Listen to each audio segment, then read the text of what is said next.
திண்டிவனம் வட்டார போக்குவரத்து அலுவலகத்தில் லஞ்ச ஒழிப்புத்துறை போலீசார் நடத்திய சோதனையில் கணக்கில் வராத 1,50,000 ரூபாய் பறிமுதல் செய்யப்பட்ட நிலையில் அலுவலக ஊழியர்கள் மற்றும் இடைத்தரகர்களிடம் விசாரணை நடைபெற்று வருகிறது.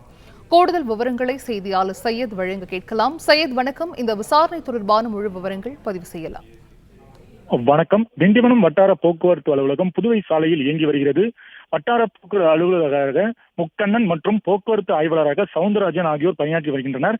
இந்த அலுவலகத்தில் ஓட்டுநர் உரிமம் புதுப்பித்தல், ஓட்டுநர் உரிமம், வாகனங்களுக்கு எப்சி எடுத்தல் போன்றவைகள் தொடர்ந்து அலுவலக ஊழியர்கள், புரோக்கர்கள் மற்றும் இடைத்தரகர்கள் மூலமாக தொடர்ந்து லஞ்சம் தருவதாக லஞ்சம் ஒழிப்புத்துறையினருக்கு ரகசிய தகவல் வந்தது. இதையடுத்து இன்று மாலை 2 மணி அளவில் திடீரென லஞ்ச ஒழிப்பு முருகன் தலைமையிலான போலீசார் அதிரடியாக சோதனை செய்தனர். அப்பொழுது அலுவலக ஊழியர்கள், இடைத்தரகர்கள் மற்றும் புரோக்கர்கள் ஆகியோரிடமிருந்து 1,50,000 ரூபாய் பணத்தை போலீசார் பறிமுதல் செய்து விசாரணை நடத்தி வருகின்றனர்.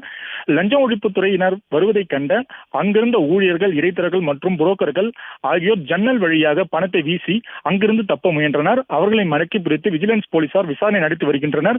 மேலும் போலீசார் முதற்கட்ட விசாரணையில் சில ஆட்டோ ஓட்டுநர்கள், வேன் ஓட்டுநர்கள் சங்க நிர்வாகிகள் இடைத்தரகர்களாக தொடர்ந்து செயல்பட்டு வருவதாகவும் போலீஸ் விசாரணையில் தெரியவந்துள்ளது.